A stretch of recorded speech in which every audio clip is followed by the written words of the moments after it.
story, Amanda Taylor takes us to her childhood with her grandmother and an unwavering love in Mosquito Bird.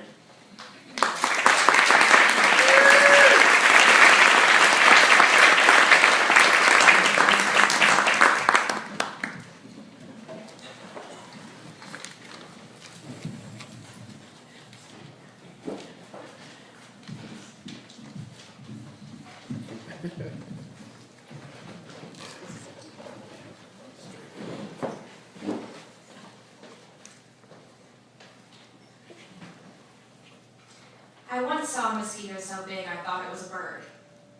Seriously. I was walking up the street in July. It must have been 98 degrees and the humidity was probably around 167%. It might have been higher. In Arkansas, anything is possible when it comes to the humidity. The sun was going down in its lazy, hazy way, but I was still wiping sweat from my hairline. I usually avoid going anywhere without air conditioning in the summer, but today I had to retrieve a cassette tape I had loaned to a friend 2 blocks over. As you've probably realized, this is not a recent story. I think the tape was a mix I made by holding the tape player up to the radio. The 4 songs I remember on there were Shoot, Don't Turn Around, Return to Innocence, and Hero. The quality wasn't great, and I'm pretty sure you could hear my sister whining about something in the background. But it was cool. Okay, anyway. As I walked up the street, I was praying that the soles of my shoes wouldn't melt off on the asphalt. I was pretty sure that if my shoes melted, the rest of me wouldn't be far behind. My friends and I had taken to playing the "How long can you walk barefoot before you got to jump into the neighbor's front yard" game. I swear, one time I saw steam coming out of my little sister Claire, her ears, and the back of her head. Well, she doesn't have a third ear or anything. She was in a sledding accident the winter before. Her sled went out of control on the ice. As her forehead met the bumper of a parked car, it created a splintering crack that could have been easily mistaken for a breaking tree limb. She had a triple skull fracture, but don't worry, the car was fine. Insert drum scene here. I remember that day really well. I ran screaming from house to house looking for someone to help her. The only word I could scream was my sister's name. When I finally found an adult to go check on her, I ran to my house. My mother was in the kitchen in her bathrobe. I remember saying, "Please tell me she's not dead." And looking back, it was probably not the best way to present the situation to her. That night, my sister was rushed to the emergency room. My mother went to the hospital with her, and my dad flew in from Colorado and met her there. And to this day, I'm not sure how they drove on the ice. I think that the police might have taken my mom and the ambulance might have taken my sister. Well, government vehicles don't care about the laws of physics. Because they were at the hospital, I was in charge of staying with my grandmother who lived with us. She was my favorite person in the world, but I was terrified. Well, not of her. I loved her. I was terrified that something would happen, and she would die while my mom was at the hospital. My grandmother had lung cancer. She had been an avid smoker for years, but people like her didn't get cancer. She was mine. So there I was, iced inside the house with the person I loved so much and the monster that was destroying her from the inside. She tried to do things around the house. She had her walker and was convinced that she could make food for herself and me. I was acting strong. I was the head of the house at the moment. But all I could think was, "Please don't fall, please don't fall, please don't fall." I finally convinced her to let me make TV dinners. After all, as head of the house, I was definitely capable of using the microwave.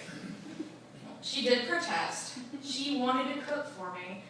She wanted to take care of me. She didn't want me to worry. She was so strong.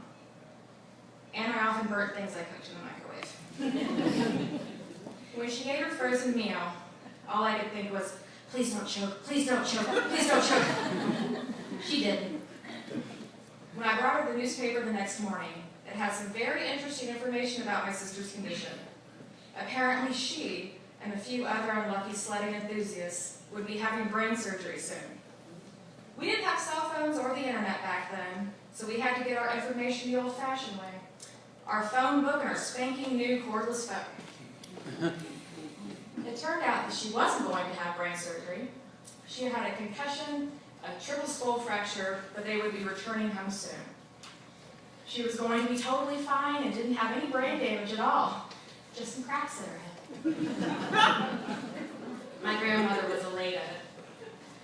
When I hung up the phone, I realized that I felt braver than I had the night before. My grandmother and I watched television in her room, and nobody fell or choked. Thank God. After that, my grandmother started to get sicker. She would have seizures, and within a month or two, her hair had completely fallen out. There were times when she would become really confused when she woke up, but she never forgot me or my name. When she would have one of her seizures and was in the hospital, she had periods of delirium. In one of these deliriums, she scared the nurses by trying to get out of the bed with the IVs in her arm. When asked why she was getting up, she would say things like, "I have to pick Amanda and Claire up from school." But she would always come back home to our house. Her room was the first one I went to when I woke up and when I got back from school.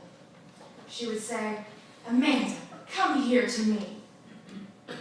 She had said that to me all of my life. It had reached the point of switching from a request to another form of "I love you." After a while, she lost the power to speak. When I ran into her room, she would reach out her arms out and strain to sit up. Her skin was yellow, and now there were all sorts of beeps and whirs in the room, and she wouldn't have a turban on, and she had no hair at all. She had lost so much weight from her once soft and cuddly body that the loose skin looked like strange wings on her arms. It scared me. I didn't recognize her when she was that weak. She was so weak, and all she wanted to do was hold me. I often think to myself how glad I am that I went to her. When I was hugging her, she was my grandmother again. She smelled the same. Even though she couldn't speak, she was still able to tell me she loved me. She died that spring in the middle of the night. My mom was by her side, and my grandmother knew it. She says my grandmother looked straight at her in a moment of lucidity. My mother promised she would take care of me and my sister. My mom said she looked peaceful when she told her that.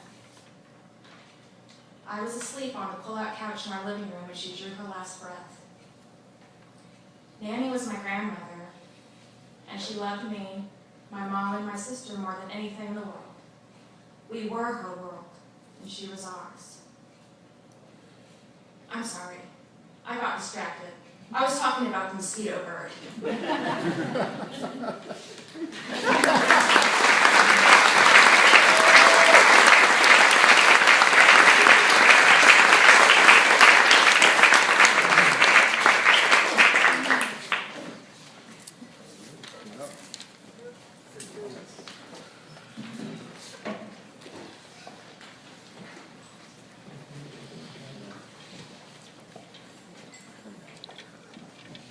Amanda Taylor is currently a therapist for children and adolescents. She has lived in Little Rock for most of her life.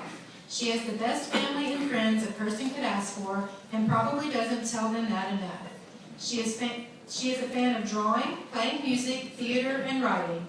She hopes that this story will share a message about the wonderful impact of love. In our final story of the night,